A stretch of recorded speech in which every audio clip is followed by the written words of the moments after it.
Reperi i njohur Ledri Vula ka dhënë së fundmi një intervistë për emisionin Pushime on Top me moderatorin Eni Sheu, ku ka folur jo vetëm për projektet muzikore, por edhe për jetën personale me sinqeritet dhe qartësi.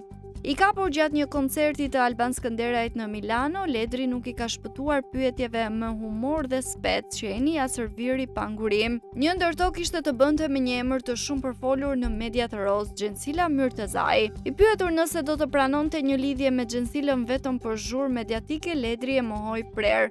Nuk shkon kështu, duhet kesh kimi, dashuri, nuk mund të lidhesh vetëm për fansa apo për showbiz.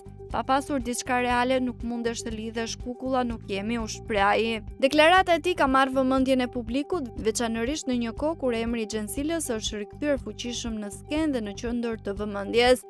Ledri i njohur për natyrën e tij të drejtë për drejtë dhe larg dramave të pavërteta, edhe këtë herë tregoi se mbetet besnik ndaj vetes dhe vlerave që përfaqëson si në muzikë ashtu edhe në jetë.